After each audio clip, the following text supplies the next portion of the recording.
If watching videos made you a good dev, then I'm a pro basketball player. I would say I've watched at least 1,000 hours of basketball, but this is effectively me when it comes to basketball. I might walk in with a head held high, but dude, I am not coming out on top. Thumbnail that's over doctored. Right, this guy looks like he just got fucking lathered up. Honestly, it even looks AI a little bit. Maybe people are using AI for that. And then you go in, right, and you're swayed with the nice words. But then you see this. Let's go check out the course. How much does the course cost? Certainly $29 a month, dude. $29 a month. Okay, maybe there's a cheaper annual. $200 a year. You could get Netflix times 2, right? You could have 2 Netflix subscriptions or from 2 to 30 hours a week of entertainment. How much food could you get for $29 a month, right? That's 2 meals. At least in the Bay Area, you're spending about, but what does that meal get you, right? It gets you energy, it gets you happiness. To me, this is just predatory. $29 a month. I know I'm picking on this guy just because he happened to show up in my feed earlier, but you go to their posts and it's clear they're trying to get you to go to their courses in some way. Like, what is this even saying? Problem with slop is you can't see it if that's all you've ever seen. Once you've seen clean code and clean architecture, you can't deal with the slop anymore. What does this even mean? I don't even get what argument's being made here. Like, I get it. He's saying, okay, if you've seen good code, you'd be better at identifying good code. I get it. But everything this guy says, I just assume he's trying to get me here to this code with mod. And he's not the only one. Again, I'm just picking on this guy because he showed up on my feed early. It doesn't take long to just look around and everyone has a course link. My complaint, it's more about selling the dream. It seems like what you're doing is going to get them further in life, right? How many times have you heard about some kind of certificate that you get from completing a course? I think I've seen this recently. Here we have Low Level TV. He's a YouTuber. And this part right here, course completion certificate. His pricing is pretty much the same, right? It's at $197, but it's even more egregious because look at this here. Like, are you really going to tell me this is an $800 value? Do I really need to go into how many Netflix subscriptions are in this one? It even tells you explicitly that it's going to build a foundation for your programming career. There's this really good article from Avthar Surathan. I'll put a link in the description. It goes over things that he's identified as being a key trait of a good teacher. And every single word of this is fire. But the main thing I want to harp on is this right here. Skin in the game is such an underrated importance to teaching. But would I go to this guy to learn how to build? Probably not, right? This guy is a guy you go to for like syntax knowledge and maybe understanding the quirks of framework or something, right? You're not going to him for real world experience. Skin in the game makes it so the person teaching you isn't being too damn textbook and theoretical, right? It allows them to have a lens of actual experience that contributes to their teachings, right? The way I like to explain this is a textbook teacher is going to say things like, it's done this way. Whereas a real skin in the game teacher is going to say things like, this is how I would do it. Because a lot of the times in engineering, especially with textbooks, there's things in those books that nobody's doing in the job. Freaking clean code textbook. Trust me, I've read this. We've all read this. We've all thought about reading this book at least once in our lives. If your code is like it is in this book, everyone is going to hate you at your job. It is just way too unmanageable. And I'm sure Robert, Bob, I think Uncle Bob is his name. I'm sure he has actual work experience. I'm not saying he's part of this crowd of people that have no skin in the game. All I'm saying is the stuff that we read in textbooks often does not have reality to them. I think these teachers do have a lot of these principles, right? Beginner's empathy. I think it's pretty much impossible to be a developer course seller and not have had started off somewhere. But I would argue they do not have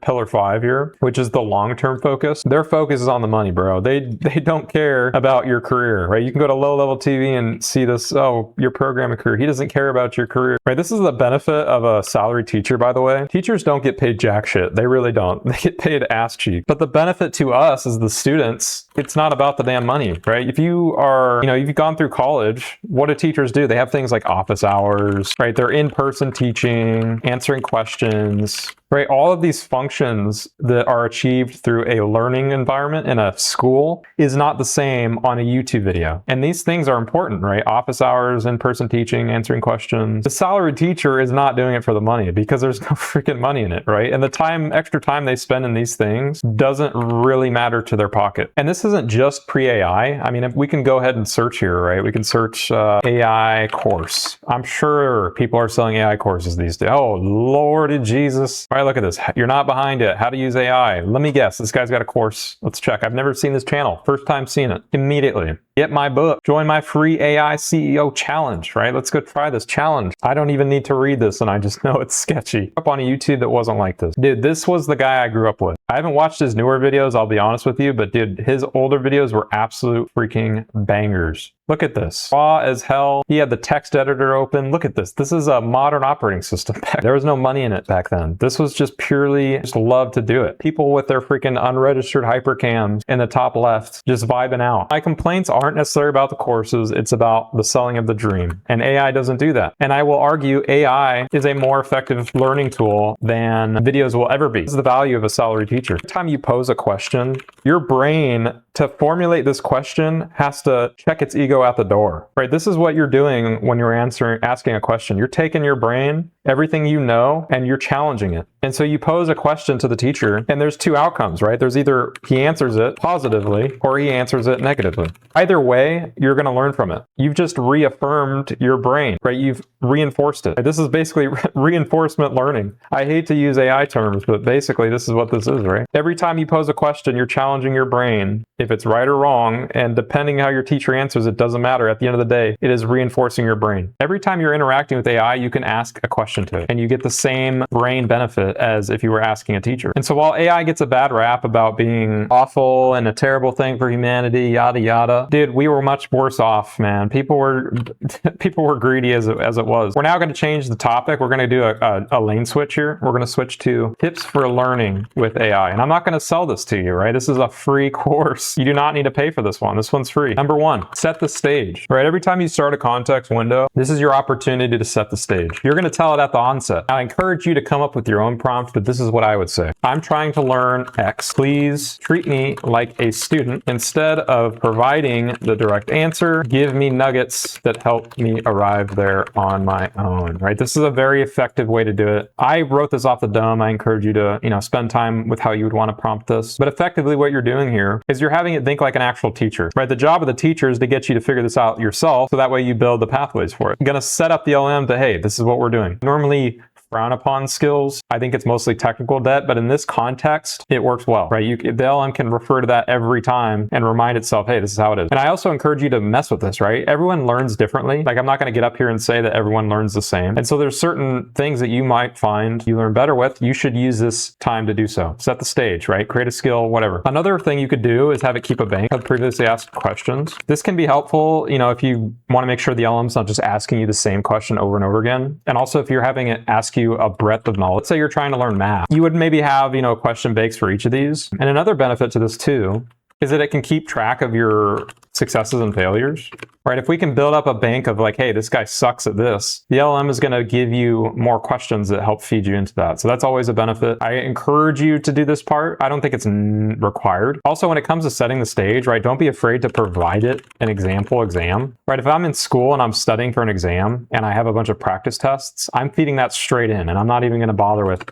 I think you could still benefit from number two in that case, but all these don't matter, right? This is not enough to learn from. This doesn't create your brainwaves. The real factor here is number three, force yourself to be curious, right? Whenever the LM comes back to you with a response, you need to treat everything it said as a critique, right? So if the LM said, hey, let's say you asked a question, why is it better to malloc at the start and not all the time, or not during runtime, right? Typically, you don't want to be doing this all the time. If you can get it done and out the way at the start, that's always better. But so the LM might respond something like, what are the disadvantages? Right? It might respond with something like this, where it's like, hey, it's not really giving you the answer. It's forcing you to think about something. And so you might give another response and it'll go back and forth. But every time you're confused by this, you need to be curious, right? So you might ask, like, are you talking about performance, memory, seg faults, right? You could go into any detail you want, but you need to force yourself into this thinking here. And with every single prompt, right? You want to make sure your brain is engaged. And so anytime you're slightly confused or wondering about its question, ask another question. And so as you go back and forth with the LM, right, you're building these pathways. This is 10 bajillion times more effective than this low-level TV subscription. And it's going to actually teach you. You're actually going to learn, right? You're going to have pathways in your brain that make you effective. AI, at least it's taking away some of the negatives that I've always felt, which is people that think their courses are the only saving grace of humanity and we need to buy them if we want any chance. And if we don't, we're going to fail and be miserable. I like that AI is giving us this reality. I like this and I'm happy for it. And you might ask yourself, we got to pay for the, AI cost. That is fact, right? You might pay, let's say 20 a month. So that is absolutely true. Trust and believe the value is better than what you're getting here. $200, and I'm not even exaggerating when I say this, it's $200 for entertainment versus $100 a month in AI subscriptions for real learning, right? You're actually paying for actual learning here. So like any argument you make to me about the AI costs money, I just think, dude, at least you're actually getting something out of it. And you might say, oh, well, I could just code along. I code along. It's not the same. Watching somebody code and transcribe, you're transcribing. You're a glorified transcriber.